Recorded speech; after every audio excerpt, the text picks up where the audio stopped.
Hello everyone, आज है 1 अगस्त और आज इस वीडियो में हम बात करने जा रहे हैं रिलायंस पावर और रिलायंस कैपिटल के बारे में। देखिए, दोनों ही कंपनियां अनिल अंबानी ग्रुप की कंपनियां हैं और दोनों ही कंपनियां बहुत ही बुरे दौर से गुजर चुकी है। एक बड़ी रफ्तार पकड़ी जरूर थी पिछले कुछ दिनों में, लेकिन वापस जैसा कि एक्सपेक्टेड था कि एक बड़ी रफ्तार के बाद उतनी ही बड़ी गिरावट भी यहाँ पर हमें देखने को मिल सकती है। और वही हुआ भी है। यहाँ पर वीडियो में हम डिस्कस करेंगे कि रिलायंस पावर और रिलायंस कैपिटल खरीदने का मौका है कि नहीं, या फिर दोबारा एक बड़ा सा ट्रैप यहां पर तैयार हो रहा है या हो चुका है। तो वीडियो को शुरू करूँ से पहले अगर आपने अभी तक चैनल को सब्सक्राइब नहीं किया है तो प्लीज़ अभी इसे सब्सक्राइब कर लीजिए, क्योंकि आगे भी बहुत सारे वीडियोस हैं जो आपको काफ़ी ज़्यादा हेल्प करेंगे। तो बात करते हैं रिलायंस पावर की। 12 रुपए का शेयर है, 5% की तेजी है। देखिए यहाँ पे हो क्या रहा है, शेयर या तो 5% ऊपर खुलता है या तो नीचे खुलता है। लगातार ये चीज़ बहुत कम देखने को मिली है कि 1-2% की तेज़ी गिरावट आई। 1-2 दिन आई ज़रूर थी बीच बीच में, लेकिन वो डिसाइसिव देखने को नहीं मिला है। एक महीने में 20% तक शेयर टूट चुका है। 15 रुपए से अगर हम देखें तो लगातार नीचे की तरफ गया है। बीच बीच में लोगों को उम्मीद जरूर जागी थी कि अब ये दोबारा दौड़ेगा ऊपर की तरफ, लेकिन ऐसा हुआ नहीं, वापस टूट गया। फिर एक दिन की रैली आई, वापस उससे बड़ी गिरावट आई। एक दिन की रैली आई, वापस गिरावट आई। एक दिन की तेजी आई है। भरोसा करें कि नहीं, ये सबसे बड़ा सवाल है। एक साल में अगर हम देखें तो पिछले एक साल में 250% का ग्रोथ जरूर है। अब देखिए, लंबे समय तक सुस्त हालत में रहा, ठीक है। एक झटके में तेजी दिखाई, ठीक है। इसने 3 रुपए का शेयर सीधा 5.5 पे गया, वापस क्या हुआ, टूट कर भैया नीचे की तरफ आया और उसके बाद एक बड़ी रफ्तार आई। ये जो रफ्तार आई थी ना, इसने कहीं ना कहीं ऑपरेटर को यहां पर जिंदा किया था। रीजन ये था कि खबर भी आई थी कि रिलायंस पावर और रिलायंस इंफ्रा में प्रमोटर अपनी हिस्सेदारी को बढ़ाने वाले हैं। प्रमोटर अब थोड़ी सी और क्वांटिटी यहाँ पर खरीदने वाले हैं। पिछले 3 सालों से प्रमोटर लगातार बेच रहे थे, भैया बेच के खाली हो गए प्रमोटर। अब प्रमोटर कह रहे कि चलो ठीक है, हमने 50%, हमारे पास जो पहले 50% की होल्डिंग थी उसको बेचकर हमने 5% की कर दी, अब हम यहाँ पे 15% खरीद लेते हैं। और इसने इस शेयर में एक जान फूकी और इस खबर के चलते ऑपरेटरों ने भी मार्केट में, आप देखिए, दोबारा कई सारे लोग जिंदा हो गए ऑपरेटर्स, और सबको लगा कि ये बड़ा मल्टी बैगर बनेगा। और मैं तब से लगातार कह रहा था कि देखो, खरीदना मत, बल्कि मौका है आपके पास कि अगर फंसे हो कभी इस शेयर में तो निकलने का ये मौका है, खरीदने का मौका नहीं है। रिलायंस पावर तेजी अगर आती है तो खरीदने का मौका नहीं होता है वो, क्योंकि देखिए, जब तेजी बनेगी तो पहले चीज तो खरीदने का मौका मिलेगा नहीं, ठीक है। 5% की तेजी हर रोज लगती रहेगी, और जब मौका मिलेगा तब उसकी गिरावट की शुरुआत हो चुकी होगी और आप फंस सकते हो वहां पर। तो यही मैं कहूंगा, रिलायंस पावर टूट रहा है और भी टूट सकता है आने वाले दिनों में। स्मॉल कैप शेयर है, 4,000 करोड़ के आसपास का इसका मार्केट कैप है। यहाँ पर अगर हम देखें तो 95 लाख के अराउंड का इसका वॉल्यूम ट्रेड हमें देखने को मिला था एनएससी में, और बीएससी में भी देखें तो तकरीबन 13 से 14 लाख का वॉल्यूम ट्रेड जरूर है। शेयर होल्डिंग की बात करें तो जरूर यही वो खबर थी जिससे शेयर ने एकदम से आग पकड़ी थी। अब देखिए, 9% की प्रमोटर की होल्डिंग सीधी 25% पर पहुंच गई। 15-16% की खरीदारी करी, ठीक है। और इसी की वजह से तेजी आई थी, इसी की वजह से एक बहुत बड़ी रफ्तार इस शेयर ने पकड़ी थी। लेकिन वहां पर आप दूसरी तरफ देखें, इस खबर से किनका भरोसा जिंदा हुआ, रिटेल इन्वेस्टर, वो भैया एकदम से खरीदने में ही लग गए, ठीक है।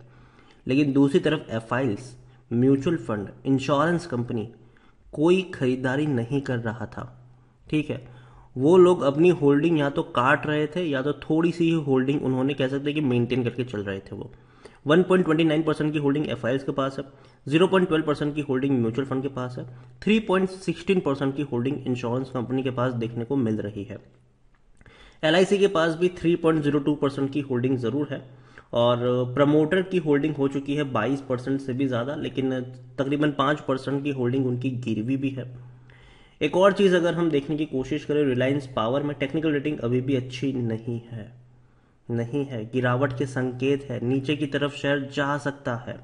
यहां पर देखिए, according to money control user 75% लोग खरीदने की सलाह दे रहे हैं, 13% लोग बेचने की बात करें, 12% लोग होल्ड करने की नसीहत यहां पर दे रहे हैं। एक और चीज अगर हम यहां पर देखने की कोशिश करें, प्रमोटर ने लगातार एक बड़ी क्वांटिटी खरीदी है, बड़ी क्वांटिटी खरीदी है और डेफिनेटली कह सकते हैं कि अच्छी प्राइस पे भी खरीदी है। 10 रुपए की कीमत पर भी खरीदी थी। आप देखिए कितने शेयर्स खरीदे थे इन लोगों ने। तकरीबन प्रमोटर के द्वारा जो खरीदारी हुई वो 73 करोड़ शेयर्स की हुई थी 10 रुपए की कीमत पर। इतना ही नहीं, 59 करोड़ शेयर्स भी खरीदे थे 10 रुपए की कीमत पर, और 15 रुपए की कीमत पर इन्होंने खरीदे थे, तकरीबन 40 लाख शेयर खरीदे थे। तो प्रमोटर की इस वजह से तेजी जरूर बनी है, इसमें कोई शक नहीं है कि प्रमोटर की खरीदारी की वजह से तेजी बनी है और प्रमोटर और खरीद भी रहे हैं। देखिए ये जो डेटा है वो डेटा जुलाई महीने का है और जुलाई महीने, जून से लेकर जुलाई का ये डेटा है। 9% की होल्डिंग जून तक थी, जुलाई में ये होल्डिंग हो गई 25% के करीब। तो ये खरीदारी हुई है और यही वजह है कि शेयर आपको दौड़ता हुआ नजर आया था, क्योंकि खबर आने से पहले शेयर दौड़ गया। ठीक है, अब जब प्रमोटर ने खरीदारी कर ली तब डेफिनेटली इतनी बड़ी तेजी नहीं देखने को मिलेगी, जाहिर सी बात है। रेवेन्यू की मैं बात करूं तो लगातार टूट रहे थे, 7,500 करोड़ तक पहुंच गए रेवेन्यू इनके 10,000 करोड़ से। कोरोना काल में तकरीबन 8,000 करोड़ के आसपास के रेवेन्यू, थोड़ा सा इंक्रीज जरूर है। अच्छी बात यह है कि पिछले 2 सालों में बड़ा नुकसान था, इनको प्रॉफिट हो रहा है, 450 करोड़ का प्रॉफिट हुआ है, जो कि पॉजिटिव चीज है, बुरी चीज नहीं है। और रिलायंस पावर अगर देखें तो बैंक एफडी से अच्छा रिटर्न लॉन्ग टर्म में इन्होंने नहीं दिया है और डिविडेंड पे भी नहीं कर रहा है। खरीदने का अभी भी सही वक्त है क्योंकि शेयर ओवरबॉट जोन में नहीं है, लेकिन काफी सारे रेड फ्लैग्स भी नजर आ रहे हैं। पी रेशियो की मैं बात करूं तो 17 से 18 का इसका पी रेशियो, 18 आप मान के चलो, 18 का इसका पी रेशियो है, जबकि सेक्टर पी 19 का है। ठीक है, मतलब 12 रुपए की कीमत है इस शेयर की और इसका पी रेशियो ऑलरेडी अपने सेक्टर पी के पास पहुंच चुका है। अगर 15 रुपए तक ये पहुंच जाएगा तो इसका जो पी रेशियो होगा वो डेफिनेटली 21-22 तक चला जाएगा। आप ये चीज समझिए यहां पर। और अगर मैं मानता हूं कि अगर इसका पी रेशियो 22 से ऊपर निकल गया, 22-23 से ऊपर निकल गया, तब मुझे ये काफी काफी काफी महंगा लगेगा खरीदारी के हिसाब से। ठीक है, और काफी वॉलेटाइल शेयर भी है, इस बात में भी कोई शक नहीं है।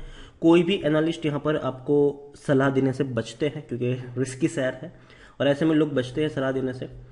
मेरे हिसाब से रिलायंस पावर, देखिए खरीदारी करी है तो बेचने की जरूरत नहीं है। अगेन मैं कह दूं, अभी बेचने की जरूरत नहीं है।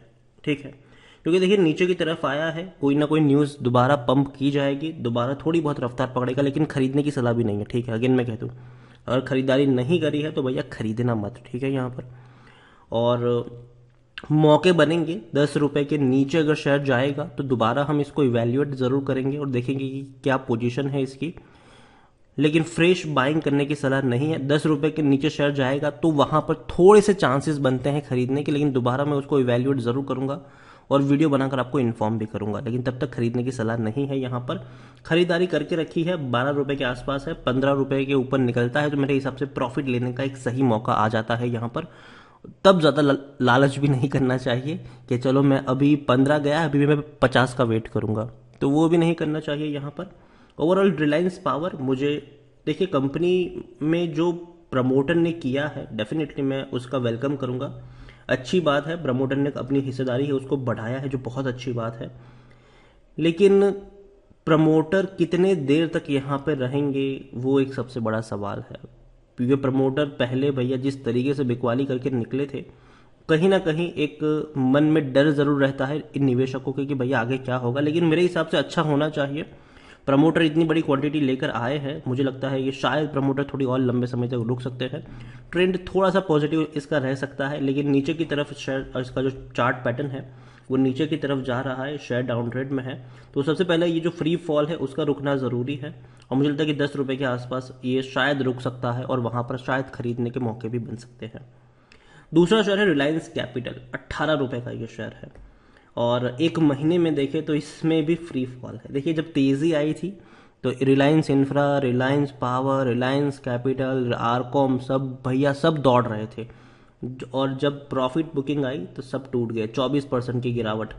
जो लोग कह रहे थे कि मल्टी बैगर बनेगा, मल्टी बैगर बनेगा, मल्टी बैगर बनेगा, और वाकई में शेयर 30 रुपए तक गया भी था। आप देखिए 10 रुपए से भी कम कीमत का शेयर 30 रुपए तक गया, लेकिन 30 रुपए के बाद अब ऐसी गिरावट भी लेकर बैठा है कि 18 रुपए तक आपको फेंक दिया। और ये कोई नई बात नहीं है, इससे पहले भी यहाँ पर ऐसा हो चुका है। हर बार बड़ी तेजी के बाद बड़ी गिरावट हर बार देखने को मिली है और लोग यहाँ पर फंसे हैं और आने वाले समय में भी लोग यहाँ पर फंसते रहेंगे लोग यहाँ पर। रिलायंस कैपिटल देखा जाए तो बहुत ही माइक्रो कैप शेयर, 450 करोड़ के आसपास का इसका मार्केट कैप है, 450 करोड़। और तो और वॉल्यूम ट्रेड यहाँ पर देखें तो वॉल्यूम ट्रेड 21 लाख के करीब का वॉल्यूम ट्रेड यहाँ पर देखने को मिल रहा है, बहुत ही कम वॉल्यूम ट्रेड है। यहाँ पर प्रमोटर के पास 1.51% की होल्डिंग है। देखिए एक चीज समझनी थी यहाँ पर, रिलायंस पावर और रिलायंस इंफ्रा में तेजी को हम समझ सकते हैं क्योंकि भैया वहां पर प्रमोटर खरीदारी कर रहे थे और खरीदने वाले थे, जबकि ऐसी कोई खबर रिलायंस कैपिटल को लेकर नहीं थी, लेकिन फिर भी ये दौड़ रहा था क्योंकि भैया सेक्टर दौड़ रहा था। तो ये चीज यहां पर देखने को मिली जिससे बचना चाहिए। अगर कोई कंपनी स्पेसिफिक न्यूज हो, ठीक है, तो आपको उस कंपनी स्पेसिफिक देखना चाहिए, ना कि आपको पूरे ग्रुप स्पेसिफिक उसको ले लेना चाहिए। जैसे कि अगर कोई चीज टाटा मोटर्स में हो रही है तो इसका मतलब ये नहीं है कि आप टाइटन के शेयर खरीदना शुरू कर दो, ठीक है। तो ये चीज भी हमें यहाँ पर समझनी होगी। आप यहाँ पर देख सकते हैं कि रिलायंस कैपिटल की मैं बात करूँ, टेक्निकल रेटिंग इनकी भी अच्छी नहीं है, गिरावट के संकेत है, अभी और टूट सकता है। इतना ही नहीं, यहाँ पर देखें तो भैया 50% लोग खरीदने की बात करें, 50% लोग बेचने की बात यहाँ पर कर रहे हैं। रिलायंस कैपिटल मेरे हिसाब से पढ़ना तो नहीं चाहिए, लगातार टूट रहा है ये। रिलायंस पावर में एटलीस्ट स्टेबिलिटी थी, टूट नहीं रहा था ये शेयर, मतलब इनके जो प्रॉफिट थे वो इतने ज़्यादा टूटे नहीं थे। यहाँ पर प्रॉफिट बहुत ज़्यादा टूट गए हैं, और जो प्रॉफिट है वो तो भैया है ही नहीं।